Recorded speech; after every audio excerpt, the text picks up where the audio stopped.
Hello everyone and welcome back to A Bookish Thespian. I'm still Alyssa. So today we are filming in my bathroom because it is the only room in my house with a mirror for me to do my makeup. I'm doing the makeup book tag because I saw it and it looked super cute. Let's go. The first one is Primer, and it's a book that left a lasting impression. Well, I think the book that has left the most lasting impression on me would have to be Dirty River. I'm not even going to try and pronounce the author's name because I will butcher it. It is the memoir of a queer person of color. She ran away from America and her abusive mother to live in Canada. Yeah, it's a really sad book. It's kind of disturbing at parts. It's kind of a lot to swallow, but it is one that has definitely stuck with me, making me realize how fortunate I am not to have those same struggles as she had, and I think about it a lot. It's one that has really, really stuck with me. Foundation. Name the first book in a series. Well, I've thought long and hard about a book that not everyone is going to say,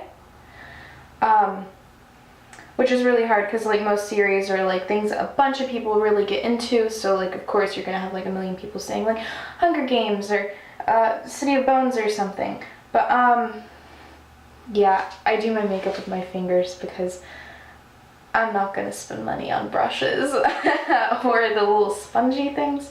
Yeah, so you get my fingers.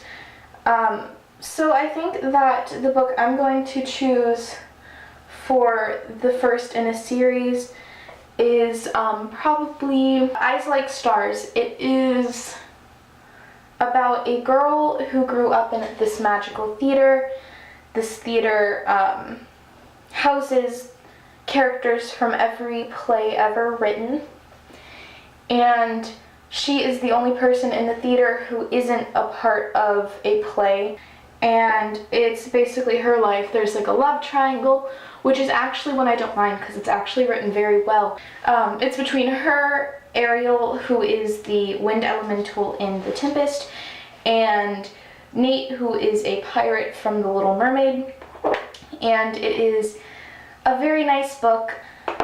It's really cool, it's really neat. As the series goes on, you get to see her leaving the theater and understanding who she is and the magic behind the theater and the magic behind everything in this world, and it's super cool. And you discover that she literally has stars in her eyes. Her eyes just aren't like stars, they are stars. It's really neat. Concealer. So I don't use concealer. I'm still going to do the question though, which is a character that you wish you could get rid of. I hated this book. I usually find something to like about every book I read, but this is one that I could not stand. People say it's an accurate depiction of teenagers, and that is a little too accurate, especially when it's teenage boys. So I really hate Greg. Greg is the main character in this. It's from his perspective. I can't even remember the dying girl's name, but he's only friends with her because his mom's forcing him to because she has cancer. And he used to have a relationship with this girl in an attempt to get with another girl. He's just kind of a trash bag. Maybe he gets better as the book goes on, but I could only get about halfway through the book before I had to put it down because I really, really, really hated it. And I really, really hated him. Blush, a cringy romance. I think it has to be the relationships, the little love triangle between Max and Dylan and Fang. Max and Fang isn't too bad, but when you put Dylan into it, it's awful. I'm not saying he's a bad character. I actually really, really love him. He's very sweet, and it's not his fault he's the way he is. He was made to be Max's perfect mate, which I really don't like anything like that. He's actually a very nice character if you take his whole thing for Max out of the equation. It's just very cringy. He's very fake when he's with her because that's the way he was made to be. I'm not blaming him at all. He's actually a character I really, really grew to love. I hated him at first, but it's just really awful. Highlighter, a book that brightens your day. Okay, so this is really lame. It's actually Lemonade Mouth. I only have the sequel. So when I was younger, I really, really, really loved Lemonade Mouth, like the Disney movie. And when I found out that it was a book, I was super excited. It's actually a very, very nice book. There are some sadder moments, but overall it's a very heartwarming book about this group of people who come together and make beautiful music, and it also gave me some nice insight into some family dynamics I wasn't previously familiar with, such as like Indian families and kind of like things with siblings, because I'm an only child. And it was just very nice. All the relationships were very, very nice in that book. There's nothing very toxic, which is fantastic. So yes, it's a book that always makes me smile. Eyebrows. As you can see, these are my natural eyebrows. There's nothing to do with these caterpillars. So I'll just answer the question. A book that you think everyone should read. My junior year in my AP Lit class, we read a book called Things Fall Apart. It was written by an African-American man who was trying to reclaim pride in his African heritage. It's about African tribes and colonization and how that ruined them. It was honestly one of the nicest books I've ever read. Not because it's happy or anything, it's incredibly sad, it's incredibly dark, but it gave me insight to this culture I knew nothing about, and I really appreciated seeing this culture as an actual good culture, not a museum exhibit or a zoo exhibit. It showed them as they were, and it explained why they acted the way they acted, which was very, very nice. And it showed the devastating effects of colonization of Africa and how it made the tribes and their culture completely fall apart. Hence, Things Fall Apart. It's definitely something I think everyone should read. It really opened my eyes. People love it or hate it. People a lot of times hate it because it is such bitter truth. They don't appreciate the culture. I mean, certain things are problematic, but things are problematic with every culture, and it's nice to have an understanding of a culture other than your own. Definitely would recommend. It's very good, very well written. Eyeshadow, a book with your favorite colors. So my favorite color is gray, but that's like really, really lame. So I went with my other favorite color, which is orange. And I have to go with The Curious Incident of the Dog in the Nighttime. It's such a lovely minimalistic cover, and it's such a nice shade of orange. It's a very good book. I'm about halfway through it. I started it this morning. It's a short read.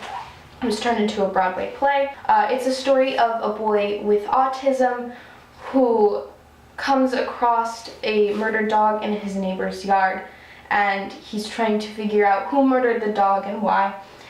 And he keeps getting in all sorts of trouble, asking questions he shouldn't ask, finding out things about his family he didn't want to know, or at least that's what I found out so far. So my lovely e.l.f. palette, because I don't buy expensive makeup. All of my makeup is either like this, it's either like e.l.f. or like Clinique samples, not even like real Clinique. But what can you do when you're poor? And okay, so Curious Incident of the Dog in the Nighttime is like such a nice book. And actually, the play on Broadway, they just hired a new actor to play the main character because the old one, his run is almost up, or it is up by now. I'm not exactly sure, I haven't followed the show that extensively. And the new actor is actually autistic, which is really nice because a lot of time actors don't get to play people like themselves, and this is such a lovely representation of someone who's actually autistic, and especially since now someone who's autistic is getting to play it. It's very exciting. I hope I get a chance to see it because it looks amazing. Eyeliner, a dark and mysterious story. I figured what's darker than Silence of the Lambs. This is one of my favorite books ever. I've annotated it extensively. Yes, it's partially annotated with ripped up tissues. I read this, and then I lied to my teacher so I could do a book report on it, and I said I was reading it for the first time. So for those of you who don't know anything about The Silence of the Lambs, it's about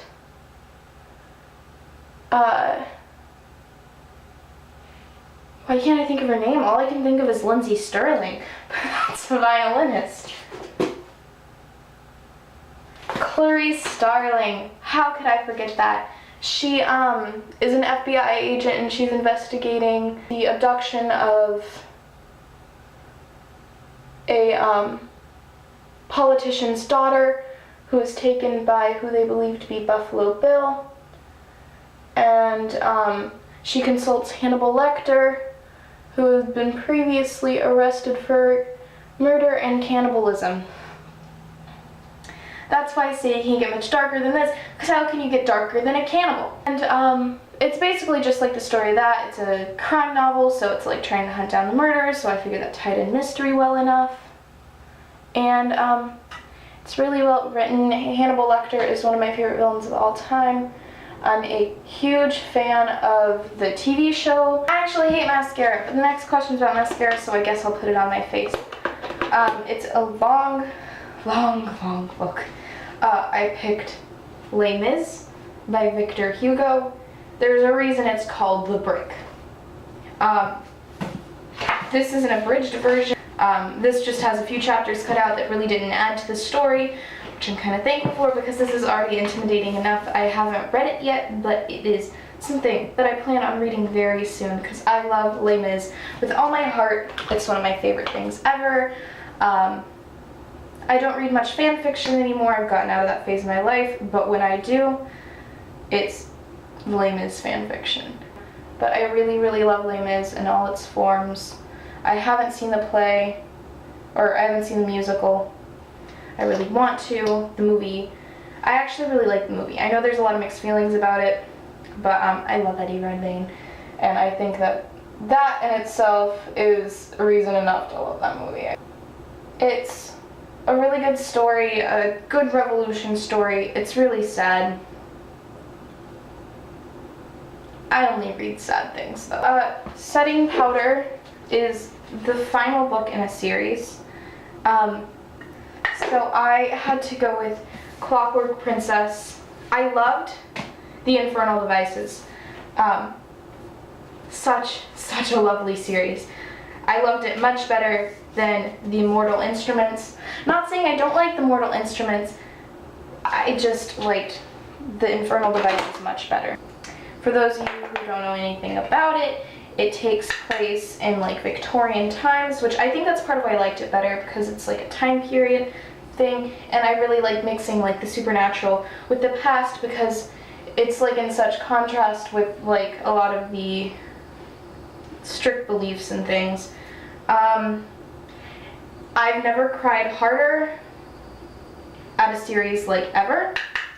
I cried so hard. The pages are warped in that book, actually, for me crying so hard. But what can you do? It was a perfect ending, though. It was a really good ending. I love the characters in this. Jim is honestly one of my favorite characters ever. So that's my favorite final book of the series. Lipstick, your favorite book kiss. It would have to be any of the kisses in Aristotle and Dante discover the secrets of the universe. They're just all so touching and heartwarming, and the book is very close to me. It's queer literature, which is something I love, especially as a member of the community. I really see myself in Aristotle, his struggles in accepting himself, and it's very nice. All the kisses are very nice and heartfelt and touching, and I love them all. So my lipstick, this is the only makeup I'm going to show off because this is the only makeup I'm proud of. So remember after The Force Awakens when CoverGirl released the Star Wars line?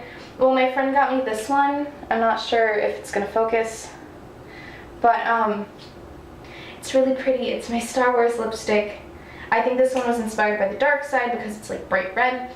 It's the perfect red. I've never met a person who looks bad in this.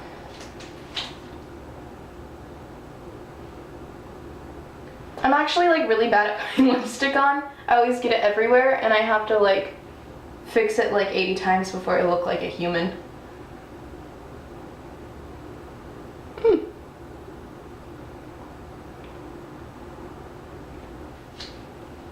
there we go. The makeup book tag is done. My makeup is on. I look like a human. Hopefully my makeup looks good. So that was that. It was a lot of fun. I saw this tag and I had to do it. It was super cute. Like, subscribe, maybe. I don't know. I don't know what you're into. I'm sure you look beautiful today. Have a lovely day. Thank you for watching. Washing the makeup off my fingers.